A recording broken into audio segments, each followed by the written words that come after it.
आइए आज हम लोग अतिशयोक्ति अलंकार के बारे में देखते हैं। अतिशयोक्ति को हमेशा माना जाता है कि हम चीज़ों को जब बढ़ा चढ़ा के करते हैं तो हमारा वो अतिशयोक्ति अलंकार में जाता है। इसे इंग्लिश में हाइपरबोला भी कहते हैं। तो देखते हैं क्या है।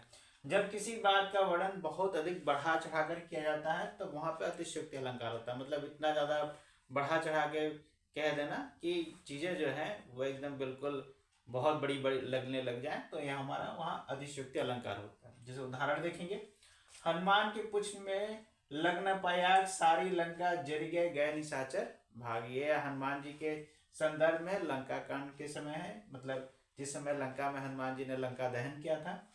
तो ये काफी अतिशयोक्ति है, क्योंकि यहाँ पर देखिए हनुमान जी के पूछ में आग नहीं लग पाई है लेकिन सारी लंका जल गई है।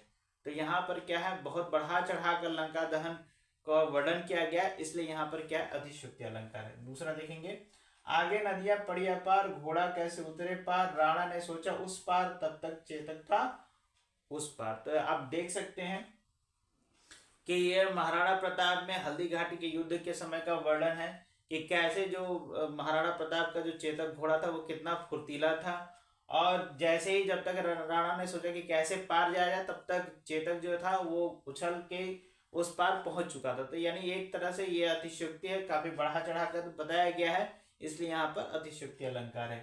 तीसरा देखेंगे, पानी पराग को हाथ छुओ नहीं, नैनन के जल से पग धोए। ये श्री कृष्ण और सुदामा के मिलन से संबंधित प्रसंग है, जिसमें जैसे ही वो सुदामा को देखते हैं तो वो अपने आंसुओं से ही उसके पग को धो देते हैं। तो ये भी एक प्रकार से बहुत ही बढ़ा चढ़ाकर बताया गया है, इसलिए यहाँ पर क्या है, अतिशयोक्ति है। तो ऐसे ही चीजों में हमारा अतिशयोक्ति अलंकार होता है।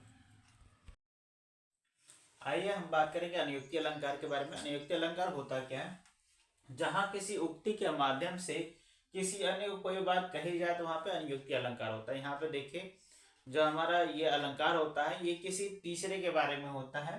ठीक है, जैसे देखेंगे पहला उदाहरण, नहीं पराग नहीं मधुर मधु, नहीं विकासु ही काल, अली कली ही सो बंदियो, आगे कौन हवाल। ये बिहारी जी का बहुत ही फेमस है दोहा है। तो इसमें ये कहते हैं बिहारी जी, ये राजा जयसिंह को कहते हैं कि यहाँ पर जो है काल के मारे कोई नहीं बचा है, ना ही अली बचा है, नहीं कली मतलब भौरा, और कली भी नहीं बचा है, कुछ भी नहीं बचा है।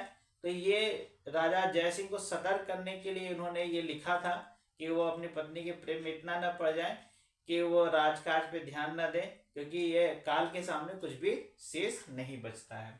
दूसरा देखेंगे, जिन देखे वे कुसुम गई सुबीती बहार, अब अली रही गुलाब में अपत कटीली डार। तो इसमें जो है अनुयुक्ति अलंकार है, क्योंकि इसमें किसी तीसरे व्यक्ति के बारे में बताया जा रहा, उक्ति दी जा रही है कि जो है ये जो अच्छे दिनों की चीजें जो है वो समाप्त हो गई हैं, सुबीती जो बहार है वो खत्म हो गई, अब जो गुलाब में सिर्फ कांटे रह गए हैं, अपत कटीले डार। इसीलिए कहा जाता है कि भाई जब अच्छे दिन रहते हैं तो सब कुछ होता है, और जब बुरे दिन आ जाते हैं तो कुछ भी नहीं बचता है। इसके माध्यम से बताया गया है, इसलिए हमारा यहाँ पे अनुयुक्ति अलंकार है। तीसरा देखेंगे, माली आवाज देख कर कलियां करी पुकार, फूले फूले चुन लिए काली हमारी बात। मतलब इसमें ये कहा गया है कि सबके मौत का एक दिन निश्चित है। इसमें बताया गया है कि माली जब आता है तो देखता है जो भी कलियां और फूल रहते हैं उसमें से फूल को चुन चुन के ले लेता है। तो उसी तरह ये कहा गया कि